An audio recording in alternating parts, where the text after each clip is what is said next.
Welcome to the channel. Today I've received a brand new kit from a relatively new model company called Resin Tech Models. Jan is a one-man band. He designs and 3D prints kits, aftermarket items for Soviet, early war, late war and what if. The kit I've received as a test kit to be tested. There's 2 or 3 that's gone out to different modelers.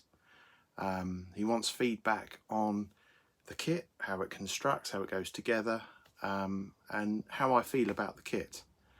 I think they're being released in June, early summer, late summer. This will be his first full 3D printed kit. So today I wanted to just swing the camera around and we'll have a look in the box. This isn't a review, this is just a look in the box to see what you will get for the final kit when it's released. As time goes on, I'm going to put this together for Jan and it will be for his table at Scale Model Challenge. So I'm hopefully going to be vlogging that in the near future, so hope you'll enjoy the build. Let's take a look in the box. Right, here is the kit. We've got the camera turned round, and as I said in the intro video at the start, this is Resin Tech Models' first full 3D printed kit. And as you can see here, it includes 2 figures, workable tracks, a rifled barrel, flexible resin and extra parts. I wasn't sure what to expect. I've never had a kit from Jan at RTM, so I was impressed to see. But as you'll see as I open this up, it's quite a large kit. It's of a KV4, which is a paper panzer, blueprint panzer.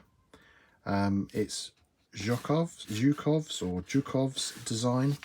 There were several designs put out for a heavy or super heavy tank.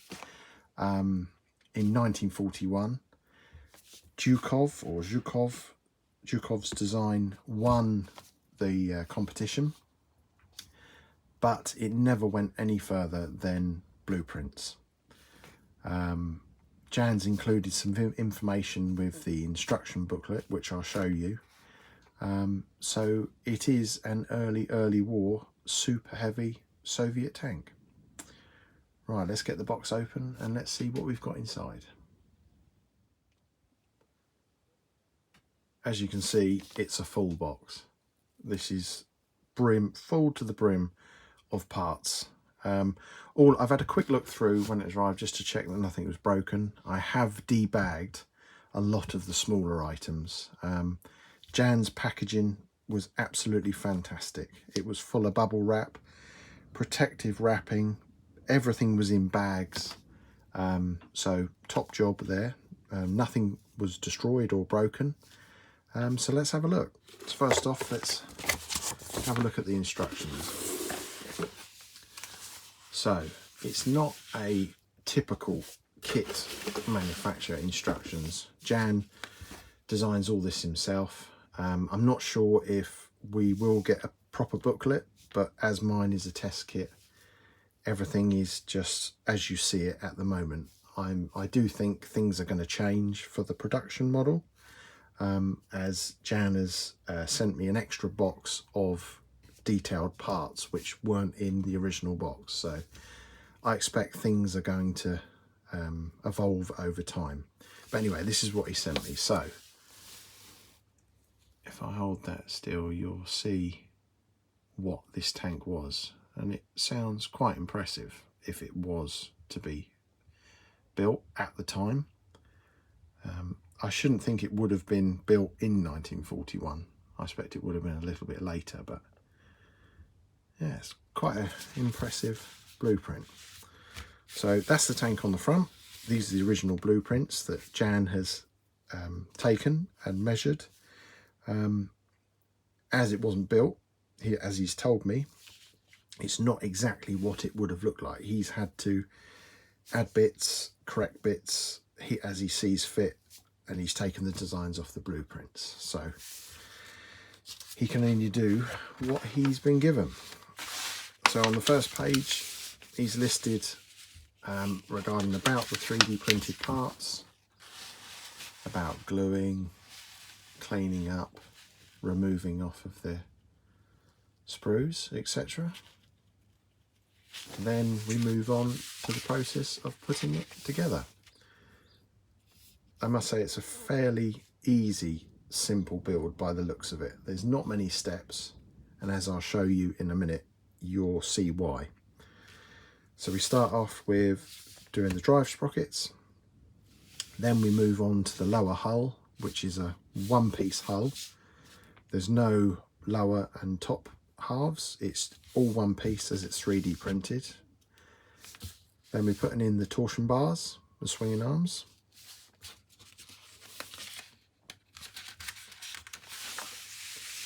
Then as we go over, I've got the idler axle mounts and the track tension mounts. Turn it around this way, there we go. This is showing you the layout of the road wheels and their position with the down view on top of the hull.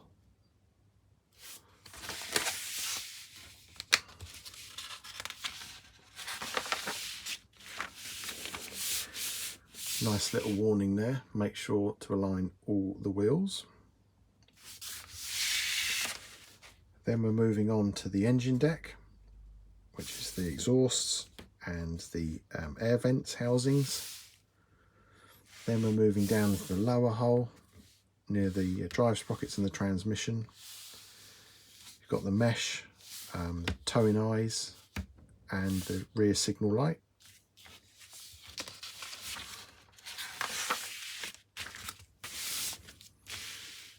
Now we're moving on to the front. We've got the driver's hatch. It's not movable, but you can either have it in the closed position or the open position, obviously. Then we're on to the very front part of the glasses. Got the machine gun and the ball mount. You've got the vision port, armoured vision port, headlights, horn, etc. Then we move on to the shackles at the front. I'm not quite sure what this is. This must be a mount for the mud guards or something along those lines.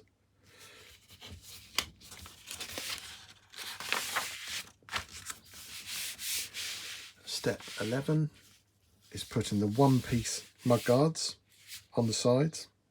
Very clever design with these mud guards, which I'll show you in a minute and give you some details on that, which I thought was a very, very ingenious idea. Next step, we move on to the turret. Again, the turret is a one piece like the hull, as it's 3D printed. So you'll really just add in the final details like hatches and cupolas, the armoured rear door or the armoured rear plate. Then you move down onto the gun sights and the vision ports.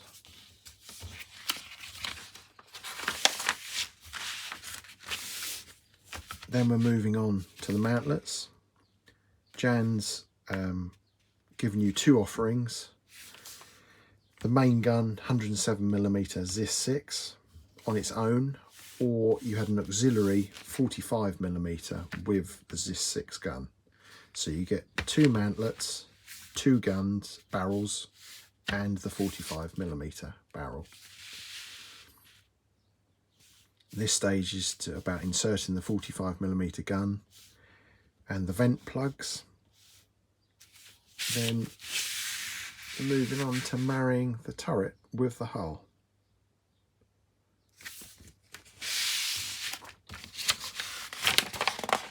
And then the final stage, step 17, is the tracks. The KV4 was a lot longer than a KV1 or KV2 design. So you've got 97 track links per side. And as you'll see in a minute, the tracks are very, very neatly done, all bagged up. So as I said, it's a very, very short, comprehensive little instruction book, which I'm sure Jan's going to produce something similar to this, but we'll just have to wait and see. Right, let's unbag some parts and let's have a look. First up is the hull and the turret. As I said, this is all one piece, 3D printed. So you've got no worries of the lower halves and top halves not mounting together properly or gluing not incorrectly. Another great idea which Jan has said to me about, he's left every interlocking joint empty. There's no weld bead there at all. This is so the modeler can put on his own welds if he desires to, or you can just leave it empty if you're not that advanced.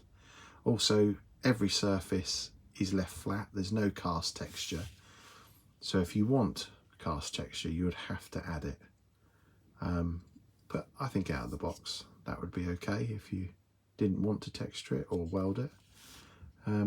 As always with 3D prints, you're always going to get some print layer lines, but this is ever so shallow. I can hardly feel that. I think the light is picking it up worse than anything really. A couple of layers of primer and a good sand. I think we should be able to hide most of that.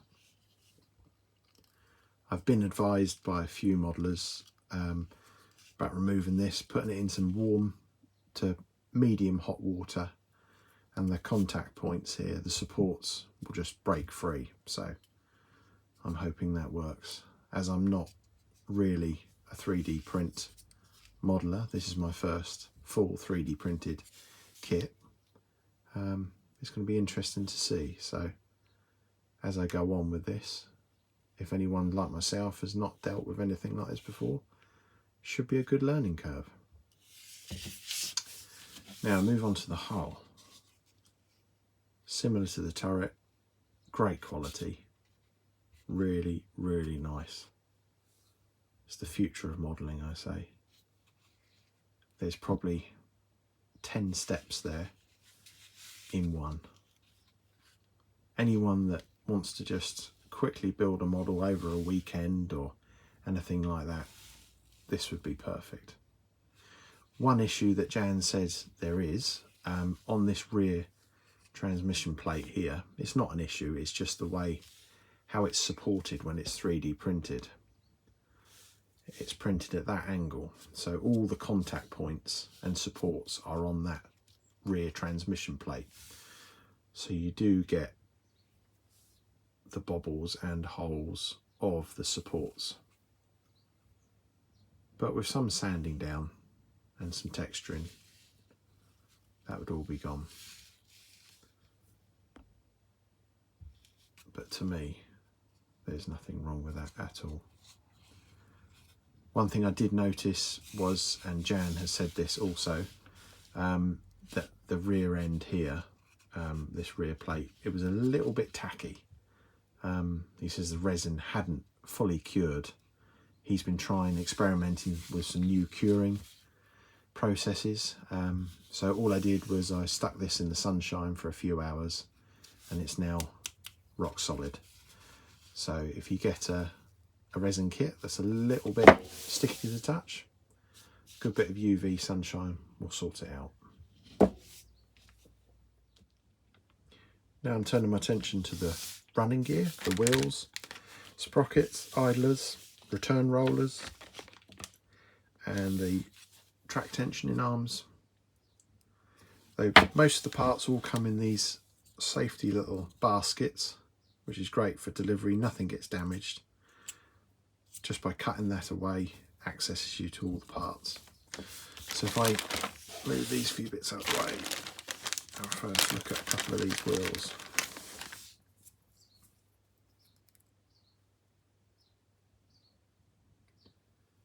Got a few print lines here, there and everywhere,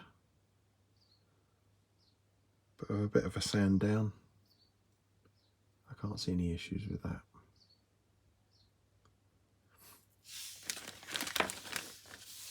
Next we've got the drive sprockets, the axle mounts which go into the hull, then we've got the track tensioning pieces and the idler arms there. Crammed in there is the covers for the sprockets. And are they bump stop? I don't know. We'll have to have a look. Mud scraping arms up against there.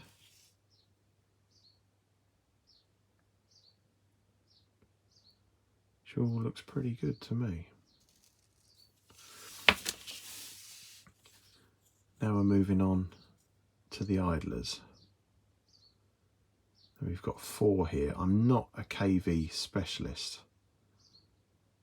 but I'm gathering, are they 2 different design wheels, or do you just get 4 in a box? But we'll have to cross that road when we come to it. Yeah, excellent. Really, really good.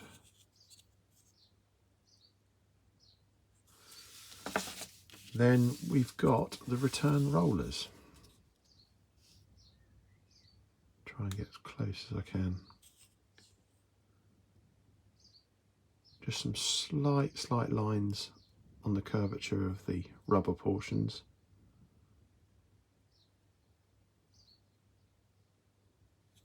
But apart from that, very clean indeed.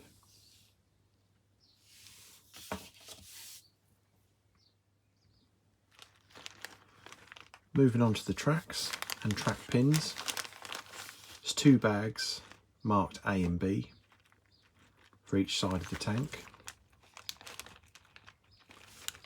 If I can get that to clear through the bag. Tracks look excellent, and you've even got some pins to use there. I expect you can use copper wire if you don't like resin pins, but obviously the end of the track pin, you'd have to cut the ends off and glue them on separately if you were going to do that option. But like I said, there's 2 bags there. You need 97 each side, and I'm sure there's some spares in there for any damages. But no, nice set of tracks.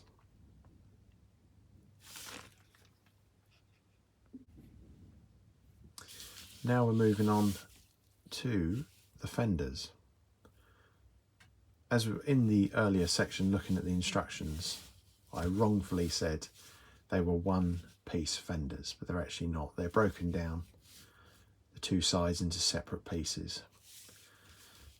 Jan has informed me this is printed with flexible resin, so the fenders can absolutely be bent and disformed and damaged. I'm guessing a bit of use of warm water might help the bending process, but some of the details on those triangle brackets is incredible.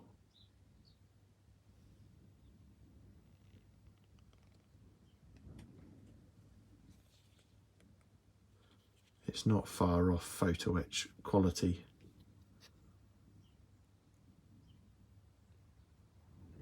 And the idea, everything can be twisted and bent, and so it's really flexible. It's that flexible the supports are just popping off. So yeah, that'd be interesting to find out how they work. Then we move on to the rear air housings, vent housings. I think it's made of the same material, but that mesh is super fine. Really, really fine. So no photo etch grills are needed. Slight layer lines on the top there, but a bit of priming and sanding, or even a little bit of texturing could get rid of that, but that mesh is stunning. Really, really fine. Right, let's move on to the next part. Now we're moving on to the detail parts. Each have those baskets which could be easily cut away, so there's no risk of damaging in transport. As we looked at just a second ago, of the mesh, this is the other piece, the transmission vent at the rear. It's so fine. I don't think the camera's picking it up. Yeah, so fine. And the mud splashing guard here, that's as thin and flexible.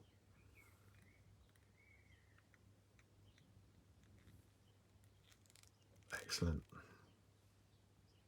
Really nice. The turret's got a secondary turret, which I'm guessing housed a machine gun or anti-aircraft gun. I haven't really done much research on this, which I need to before I start building it. But that turret is very, very clean, and it's all one piece. Very impressive.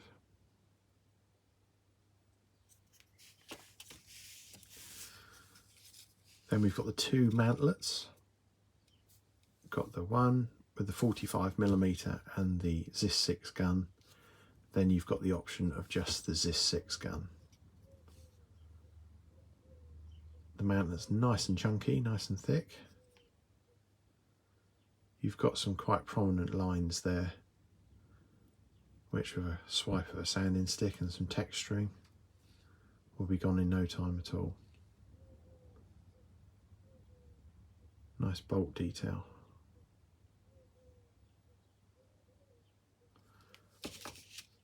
Then we move on to the gun.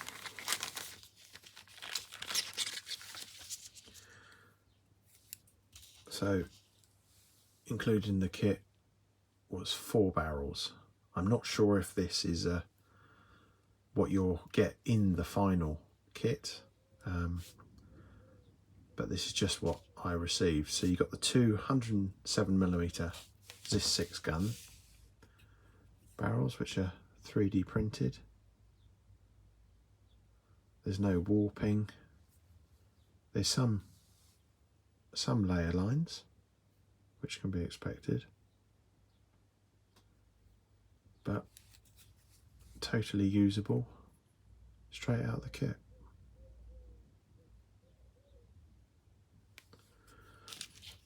Then the 45mm guns.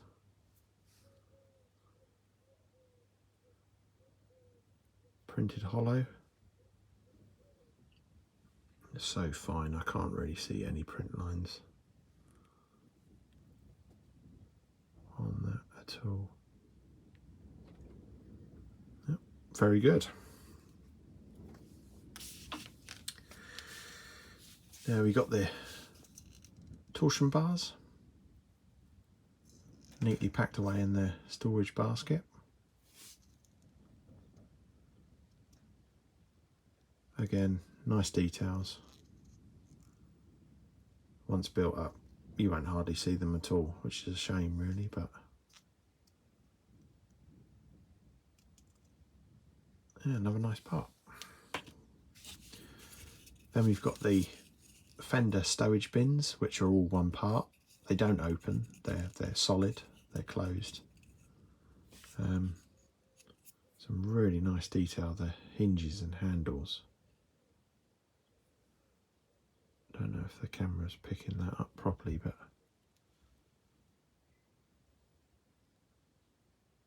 Really, really impressive. The little rivets on the hinges there. For anyone that isn't confident with photo etch, definitely the way to go.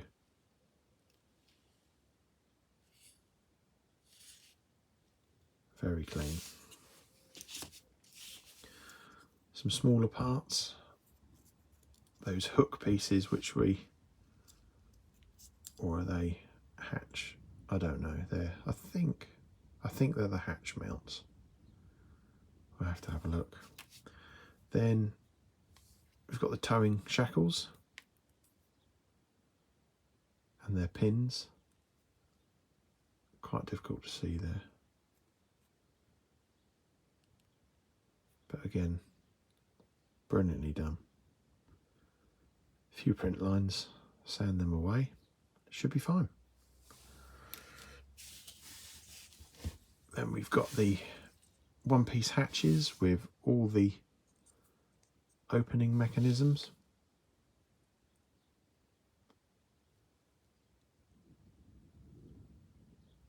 No extra detailing needed there at all.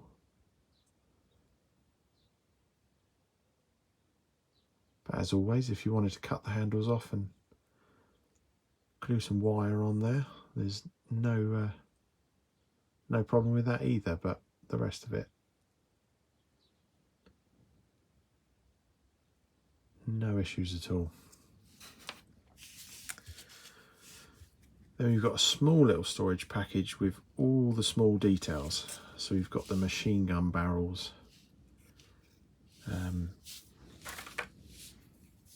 we've got the armoured covers for the machine gun,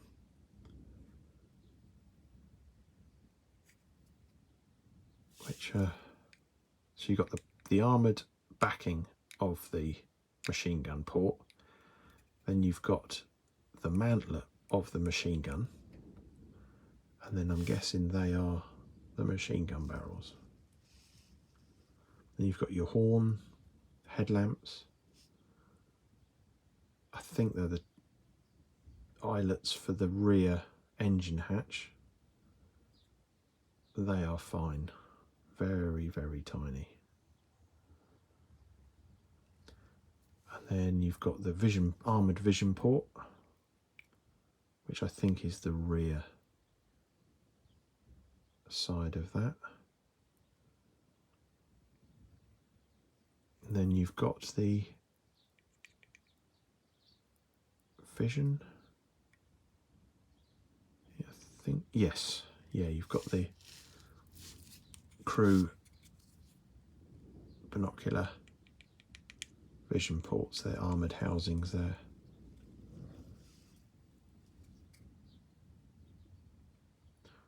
Those gun barrels are very, very fine.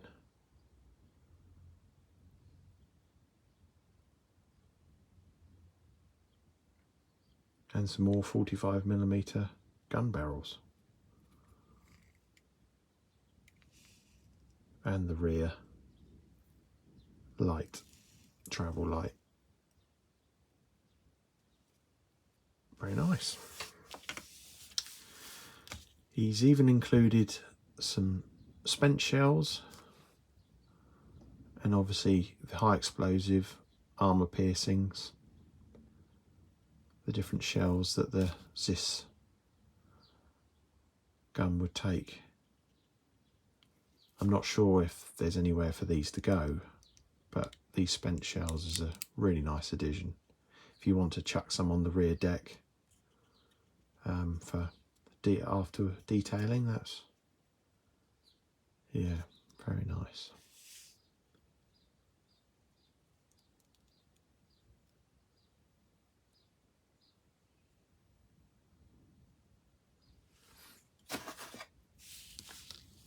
Onto the last two packing boxes now. This is the rear armoured hatch at the rear of the turret.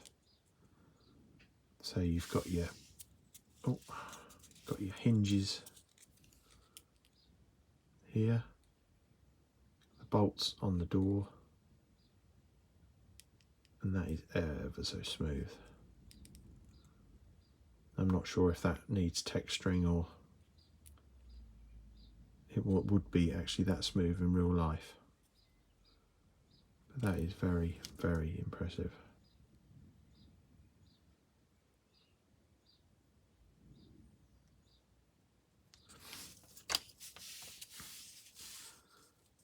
Last box is some more hatches. Very similar to what we've seen in the last box. Yep.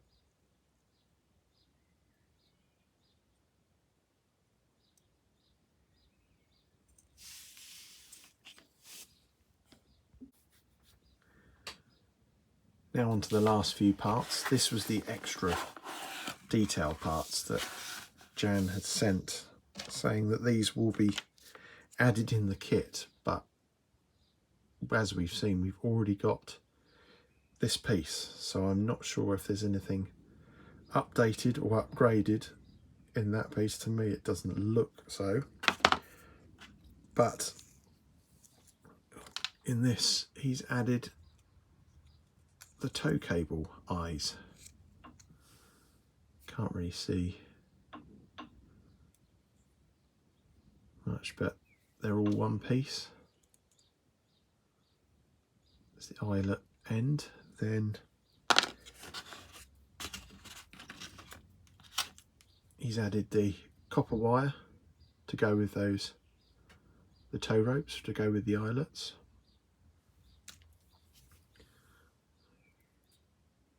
Yep, fully flexible, which is nice to see.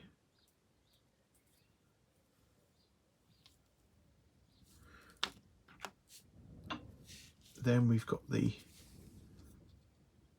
tow rope hooks which held the tow cables onto the tank. They are seriously fine.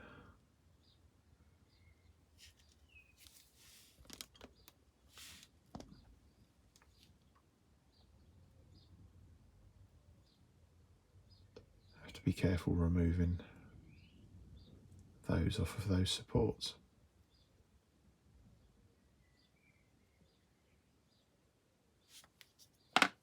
And the last two items are two Soviet generic figures, which is a nice addition.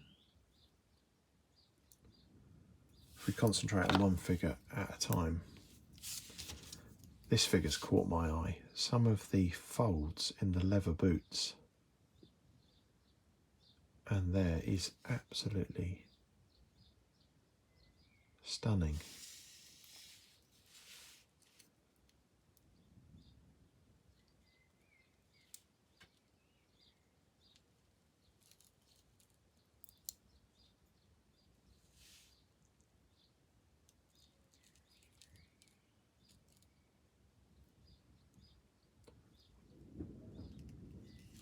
And then on to the final figure, which I'm guessing is the commissar or the commander figure, with his map case.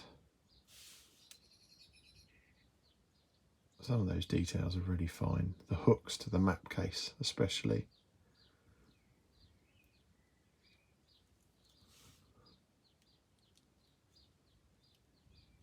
Not so much detail in the trousers or the boots with this one, but I'm guessing different uniform. But until I get them off the supports and get them cleaned up,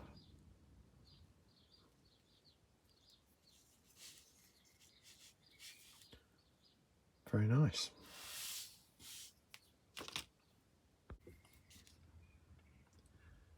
So my plan with this model is to highly detail. As I said, 3 kits have been sent out. So I've got a kit and 2 others. I know the others that have received the same kit, the test kits, will be for magazines, and I think they're building them completely out of the box, as per the instructions. but I've spoken to Jan and said that I want to really detail this up by using some aftermarket parts, the welds, texturing. So it's going to be a competition standard model. So it's going to take a little bit longer to put together. But I've said to Jan that I'm going to vlog this on YouTube as and when I do parts, to show how to do welds, the texturing, how the kit goes together, general cleaning up of parts, gluing of parts. So watch this space. We should have something quite soon. If anyone's interested in the kit, as I said, the release date, as I know of, is June. This is all dependent on Jan producing enough stock. But if you want to contact Jan, he's on social media, Resin Tech Models on Facebook, Instagram. I've got no details of the pricing of the kit as of now, but if Jan sends me over any details, I will post them up in the video. So thank you very much for watching, and I'll see you in the next one. Cheers.